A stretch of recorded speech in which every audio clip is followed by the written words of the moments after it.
To quickly get to the point of this video, I thought Vail VR was disappointing.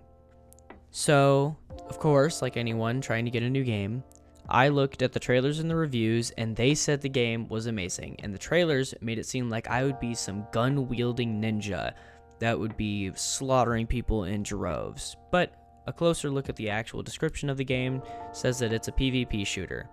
So I assumed maybe it would be a slower and more tactical type shooter, especially with how the gameplay looked, trying to complete objectives and getting shot in the middle of them. It turns out that no, the game isn't actually like that. It's actually pretty shallow and just repeats every other shooter's game modes, such as deathmatch, capture points, or any other game mode that's similar to that. So, even though that it has that shallow roster, I ended up just constantly playing deathmatch because everyone in my lobby would keep spamming the deathmatch button, which that's not a fault of the game, that's a fault of the community, but still, I feel like there should maybe be a bit of forced differentiation and maybe a bit of randomness to it, instead of being forced to play whatever thing the lobby likes the most.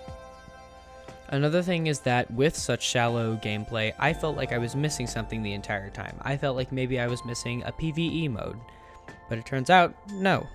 All the game is just those simple game modes replayed over and over again, and I didn't think I could really do it.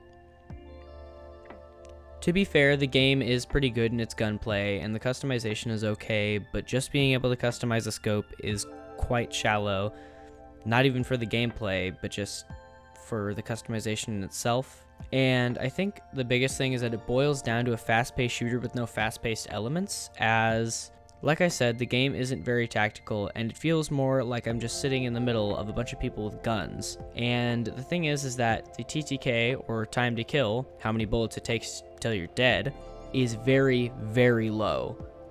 It takes about 4 bullets from a rifle, and I'm immediately out, which in this game is almost nothing. So a game that I actually do think does this very well is Hyperdash. That game is free, and you can play it whenever you want if you have a VR headset. But the game struggles with actually keeping up interesting mechanics, and it doesn't really bring anything new to the table other than being, futuristic? Hyperdash has that too. If you want to play as a robot shooting other robots, then just play that. But all in all, I really did think it was disappointing, and that's going to be it for today.